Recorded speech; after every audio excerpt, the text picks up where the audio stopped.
नमस्कार मित्रांनो, भावी शिक्षक आणि शिक्षिकेंनो, टिप्स फॉर टीईटी मध्ये मी अक्षय बेडकर तुम्हा सर्वांचं स्वागत करतो। टिप्स फॉर टीईटी च्या अंतर्गत आपण जी एक सीरीज सुरू केलेली आहे टिप्स फॉर टेट अशी, या सीरीज मधला हा दुसरा व्हिडिओ आहे। या सीरीज मध्ये आपण मागच्या व्हिडिओ मध्ये आपण मराठी संदर्भात माहिती पाहिली होती। आजच्या या व्हिडिओ मध्ये आपण मानसशास्त्र संदर्भात माहिती पाहणार आहोत। म्हणजे मानसशास्त्रामध्ये काय अभ्यास करायला हवा, काय नको, काय टाळायला हवं आणि कोणतं स्टडी मटेरियल किंवा कोणते पुस्तकं वाचायला हवेत, ते सर्व आपण व्यवस्थितपणे या व्हिडिओमध्ये पाहणार आहोत। तत्पूर्वी जर तुम्ही आमच्या चॅनलला सबस्क्राइब केलं नसेल तर तुर्तास लवकरात लवकर सबस्क्राइब करा। लागणामध्ये सबस्क्राइब बटन आहे ते दाबा, त्यानंतरची जी घंटी आहे ती सुद्धा दाबा व ऑल नोटिफिकेशन सिलेक्ट करा, म्हणजे सर्व व्हिडिओज तुमच्यापर्यंत पोहोचतील। तर आता मानसशास्त्राचा अभ्यास काय करायचा, आपण टीईटीला मानसशास्त्र केलेला आहे, सर्वांनी केलेला आहे। आपण फडकेच्या पुस्तकांमधली ओळणाओळ पाठ करून घेतलेली आहे, त्या संदर्भातले आपण सर्व व्हिडिओज टाकलेले आहेत। ते व्हिडिओज आता आपल्याला टेटला कामाला येतील का असा सर्वप्रथम सर्वांना प्रश्न पडला असेल, तर ते व्हिडिओ कामाला येणार आहेत, म्हणजे येणार आहेत, 100% येणार आहेत। कारण जो आपल्याला मानसशास्त्राचा बेस असतो तो आपल्याला त्याच पुस्तकातून कव्हर होतो आणि याच्यावरले आपल्याला परीक्षेमध्ये प्रश्न विचारलेले आहेत।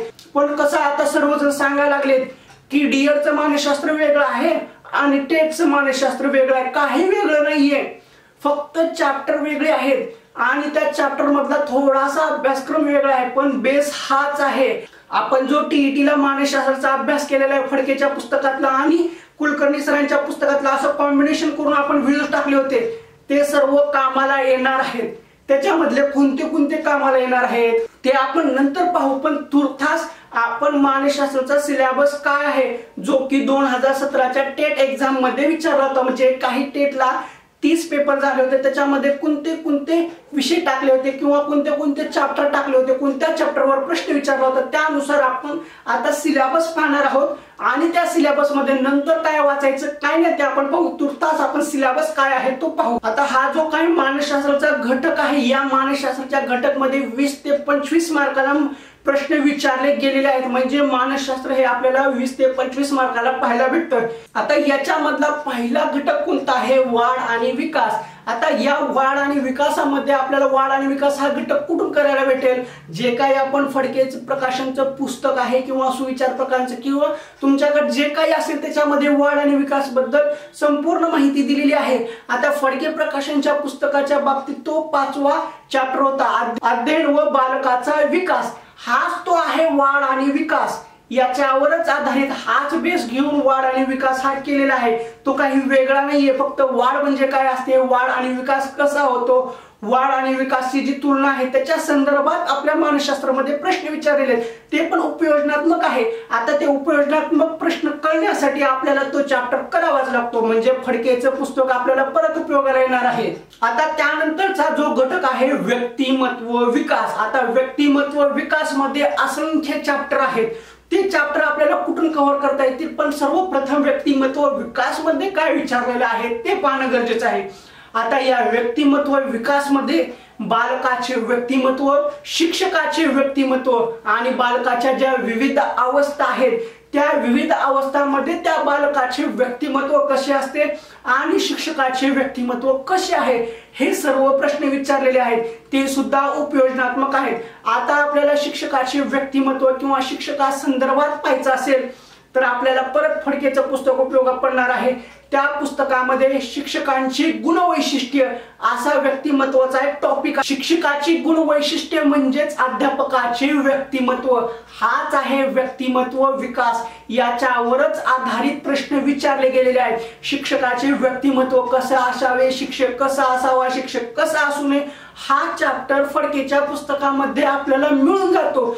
याच्याच आधारावर प्रश्न तयार केलेले आहेत आणि त्याच आधारावर प्रश्न विचारलेले आहेत, त्यामुळे आपल्याला तुर्तास वेगळं काही करण्याची आवश्यकता नाही। हा चॅप्टर आपल्याला फडकेच्या पुस्तकातून एकदम व्यवस्थितरित्या मिळून जातो। आता याच्यामध्ये शिक्षकाची मानसिक आरोग्य, शिक्षकाची लक्षणे, शिक्षकाची शैली, शिक्षकाची भाषा, ह्या संदर्भात सर्व डिटेल माहिती आहे आणि याच्यावर आधारित आपल्याला टेट मध्ये सुद्धा प्रश्न पाहायला भेटतात। आता सर्वजण असे म्हणतात की अभ्यासक्रम वेगळा आहे, टेटचा आणि टीईटीचा काही संबंध नाहीये, संबंध आहे, तोच अभ्यासक्रम आहे, फक्त फिरून विचारलं गेलेला आहे। आता त्यानंतरचा घटक आहे अध्यापन पद्धती व तंत्रे। आता अध्यापन पद्धती आणि तंत्रे काय आहे हो? कथन पद्धती, व्याख्यान पद्धती, चर्चा पद्धती, पुन्हा शिक्षक प्रधान, विद्यार्थी प्रधान अशा ज्या काही अध्यापन पद्धती आहेत त्यांची गुण वैशिष्ट्ये आहेत यावर आधारित प्रश्न विचारलेले आहेत। आणि हा टॉपिक सुद्धा आपल्याला कुठे भेटतो? ह्या टॉपिक साठी आपल्याला भटकंती करावी लागते का? नाही, हा टॉपिक सुद्धा आपल्याला फडकेच्या पुस्तकातच भेटतो। या फडकेच्या पुस्तकामध्ये याच्याबद्दल संदर्भात एकदम व्यवस्थित माहिती दिली आहे आणि ही माहिती आपण TET ला सुद्धा अभ्यासलेली आहे। त्या धर्तीच्या आधारावर ते प्रश्न विचारले जातात। त्याच्यामध्ये एक्स्ट्रा काय विचारलेलं आहे? जी काही पद्धत आहे ती पद्धत कोणी केली, त्या पद्धतीच्या आधारावरचा त्यांचा सारांश काय होता, त्यांचा सार काय होता, असं थोडंसं एक्स्ट्रा विचारलेलं आहे। पण ते सुद्धा आपल्याला फडकेच्या पुस्तकात भेटतं। त्यासाठी हा चॅप्टर करण्यासाठी सुद्धा वेगळं पुस्तक घेण्याची आवश्यकता नाही। आता याच्यामध्ये आणखीन एक नंतरचा चॅप्टर आहे मानसशास्त्र। आता मानसशास्त्र मध्ये आपल्याला एक्स्ट्रा काय आहे? जे काही आपण DED ला किंवा TET ला मानसशास्त्राचा अभ्यास केलेला आहे त्याच्या संदर्भातच विचारलेला आहे। म्हणजे याच्यामध्ये कोणती उपपत्ती कोणाची आहे, त्या उपपत्तीमध्ये त्यांनी जो प्रयोग केलेला आहे तो कशावर केलेला आहे, त्याचा सार काय आहे, असे बेसिक प्रश्न आहेत। आपल्या TET ला कसं होतं, विधानावर विचारलं होतं, सत्य असत्य योग्य अयोग्य शब्द फिरून टाकले होते, तसं टेटला नाहीये। याच्यामध्ये फक्त सरळ विधान दिलेलं आहे। आता द्विसंक्रमण कुणाचं आहे किंवा एक घटक ही उत्पत्ती कुणाची आहे, समान घटक उपपत्ती कुणाची आहे, बहुघटक कुणाची, असं सरळ सरळ प्रश्न विचारलेले आहेत। त्यामुळे आता मानसशास्त्र हा टॉपिक आहे। आता या टॉपिक साठी आपल्याला पूर्ण फडकेचं पुस्तक उपयोगाला पडतं। याच्यामधलं सगळंच वाचावं लागतं, पण लाईन टू लाईन वाचणं गरजेचं नाहीये। जेवढं महत्वाचं आहे तेवढं महत्वाचं आहे किंवा तेवढंच वाचणं गरजेचं आहे। TET ला आपण कसं लाईन टू लाईन महत्वाचं होतं, टेटला तेवढं लाईन टू लाईन महत्वाचं नाही, पण जे इम्पॉर्टंट आहे तेवढं करणं गरजेचं आहे। आता आपण जेवढे काही टॉपिक पाहिले, वाढ व विकास, पुन्हा व्यक्तिमत्व विकास, मानसशास्त्र, अध्यापन पद्धती व तंत्रे, हे सर्व टॉपिक आपल्याला कुठे भेटतात? तर फडकेच्या पुस्तकातच भेटतात। वेगळं पुस्तक घेण्याची आवश्यकता नाहीये। त्याच्याच आधारावर प्रश्न तयार केलेले आहेत आणि ते उपयोजनात्मक अशाच पद्धतीवर विचारलेले आहेत। आता याच्यामध्ये आणखीन एक महत्वाचा घटक आहे तो निर्णय क्षमता। आता निर्णय क्षमता म्हणजे काय? एखादी परिस्थिती दिली जाते, त्या परिस्थितीमध्ये तुमचं वागणं कसं असतं याच्यावर प्रश्न विचारले आहेत। आता निर्णय क्षमतेमध्ये साठी वेगळं पुस्तक घेण्याची गरज नाहीये, कारण आपली सद्विवेक बुद्धी जागृत पाहिजे आणि त्या घटनेला आपण कसा प्रतिसाद देतो एवढं महत्वाचं आहे, तेच ते त्याच्यामध्ये विचारलेलं आहे। आणि याच्यामध्ये कल, आवड व उपयोजन याच्याशी संदर्भात प्रश्न विचारलेले आहेत, जे की निर्णय क्षमता म्हणजे निर्णय क्षमता जवळजवळ 9 ते 10 मार्काला विचारलेला आहे। याच्यासाठी जास्त हायपर होण्याची, टेन्शन घेण्याची गरज नाहीये। साधे साधे सरळ सरळ प्रश्न आहेत जे की आपल्या सर्वांना येतात। पण आता सर्वात महत्वाचा जो घटक आहे तो आहे शैक्षणिक मानसशास्त्र। हा घटक घेण्यासाठी आपल्याला 2-3 पुस्तकांचा आधार घ्यावा लागतो। कुठलं? आता शैक्षणिक मानसशास्त्रामध्ये काय विचारलेलं आहे? जे काही शैक्षणिक मानसशास्त्र आहे त्या शैक्षणिक मानसशास्त्राच्या संदर्भात सर्व मानसशास्त्र आलं। आता शैक्षणिक मानसशास्त्रामध्ये काय आहे? कोणता आयोग कुणी मांडला, कधी मांडला, बालक्रीडन पद्धती असेल किंवा बालवाडी असेल अशा संदर्भात विचारलेलं आहे। या सर्वाची किंवा आता जे काही शिक्षणासंदर्भात कलमे आहेत, शिक्षणासंदर्भात ज्या समिती आहेत त्या याच्यामध्ये विचारलेलं आहे। हे आपल्याला कुठे भेटतं? तर हे आपल्याला आपण DED ला जो काही भारतीय समाज आणि सद्यस्थिती हा विषय होता प्रथम वर्ष आणि सेकंड इयरला, तो आपल्याला येथे कामाला येणार आहे। म्हणजे शैक्षणिक मानसशास्त्रासाठी आपल्याला भारतीय समाज हा घटक किंवा हे पुस्तक वाचणं गरजेचं आहे। एवढं सर्वांचं कॉम्बिनेशन करून हा मानसशास्त्रामध्ये 20 ते 25 मार्काला घटक। टेटचा जो सिलेबस आहे याच्यामध्ये आणखी एक छोटासा चॅप्टर आहे, विशेष गरजा असणारी बालके। याच्यावर सुद्धा आपण TET ला अभ्यास केलेला आहे।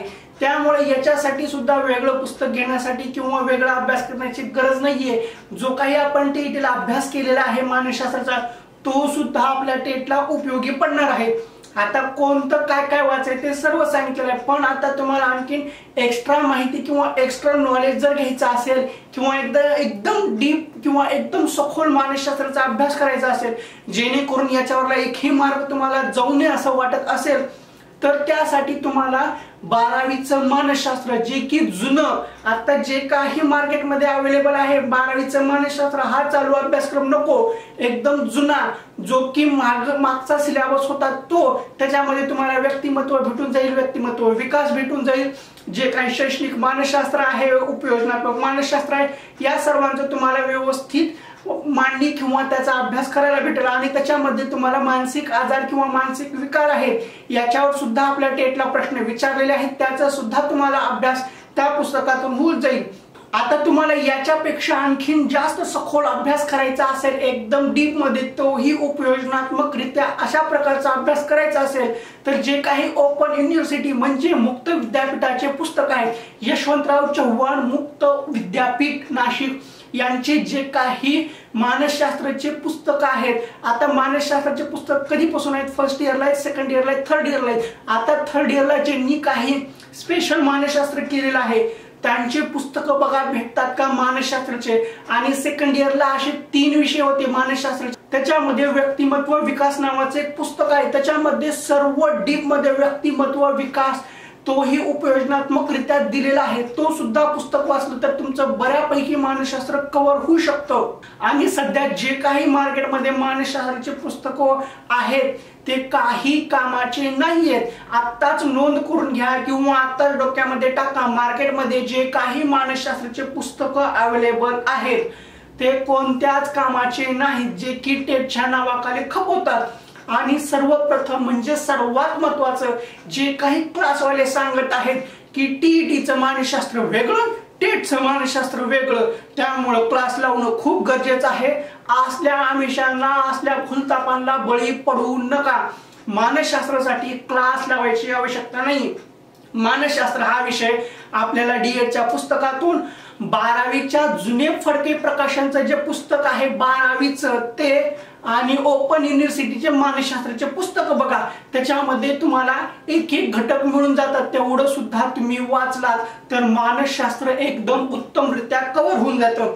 आणि त्याच्यामध्ये जे काही शैक्षणिक मानसशास्त्र आहे ते पाठ करण्यासाठी किंवा ते वाचण्यासाठी आपल्याला डीएड फर्स्ट इयर आणि सेकंड इयरचं भारतीय समाज आणि सद्यस्थिती हे जे होता घटक तो वाचला तरी एकदम परिपूर्ण मानसशास्त्राची तयारी होऊन जाते। तर अशा पद्धतीने मानसशास्त्राचा सिलेबस आहे, त्याच्यामध्ये काय आहे किंवा कोणतं पुस्तक वाचायचं हे सर्व मी तुम्हाला डीप मध्ये सांगितलेलं आहे। आणि आता हे पुस्तक कुठे भेटतात हे तुम्ही स्वतः शोधावं लागतं, मी इथं बसून तुमच्या इथलं सांगू शकत नाही। आता कसं आहे, पुस्तक हे पुस्तकाच्या दुकानातच भेटतात। ओपन युनिव्हर्सिटीचे पुस्तकं घेण्यासाठी जे ओपन युनिव्हर्सिटीला होते त्यांना विचारा, त्यांचा मानसशास्त्राचा विषय होता का, असेल तर त्यांच्याकडून गोळा करा। असं काहीतरी कष्ट केल्याशिवाय भेटत नाही, बसल्या ठिकाणी काही भेटत नाही। काही महानग तर असे असतात, हे पुस्तक कुठे भेटते, बरं त्याला त्या पुस्तकाची माहिती सांगितली, तो पुस्तक त्या दुकानात भेटतं म्हटलं तरी सुद्धा ते पुस्तक कितीला आहे हे सुद्धा विचारतात, वरून म्हणतात ते पुस्तक डिस्काउंट मध्ये आहे का। एवढं सगळं सांगितल्यानंतर सुद्धा म्हणतात की ते पुस्तक घेण्यासाठी कुठल्या रस्त्यानं जायचं असं सुद्धा विचारतात। असं करू नका, आपल्याला पुस्तक महत्वाचं आहे, ते पुस्तक कितीला आहे हे महत्वाचं नाही, ते पुस्तक मिळणं महत्वाचं आहे। ते पुस्तक मिळण्यासाठी तुम्ही परिश्रम करा, पुस्तकाच्या दुकानी जावा, पुस्तकाची दुकानं शोधा, एका दुकानात नाही भेटलं तर दुसऱ्या दुकानी जावा, एका मित्राकडे नाही भेटलं तर दुसऱ्या मित्राकडे बघा, असं शोधल्याने भेटतं। अरे गरज ही शोधाची जननी आहे असं म्हणतात। उगं बसल्या ठिकाणी उगं पुस्तकाची किंमत किती आहे, प्राइस किती आहे, कमी आहे का जास्त आहे, त्याच्यामध्ये हेच आहे का त्याच्यामध्ये तेच आहे का, तिथं जावा, बघा, शोधा, गरज तुमची आहे, तुम्हाला ते कळायला पाहिजे। आता एवढं सगळं सांगतोय, एवढं सगळं जे महत्वाचं आहे त्या पुस्तकांची नोंद सुद्धा सांगतोय। असं करू नका, पुस्तक कितीला आहे, कुठं भेटतं, काय भेटतं, मग मी तिथं जाऊ का नको, डिस्काउंट आहे का, अशा गोष्टी करत बसू नका। जे महत्वाचं आहे तेवढं सांगितलं, मग त्याचा शोध घ्या। पुस्तक जर भेटत नसेल किंवा ते पुस्तकामधला कंटेंट जर व्यवस्थित वाटत नसेल तर घेऊ नका, विषय संपला। जेवढं सांगितलंय, जेवढं आहे ते त्या पुस्तकात आहे का बघा, मग घ्या। तुम्हाला हा व्हिडिओ आवडला असेल तर व्हिडिओ लाईक करा, शेअर करा आणि आमच्या चॅनलला सबस्क्राईब करायला विसरू नका।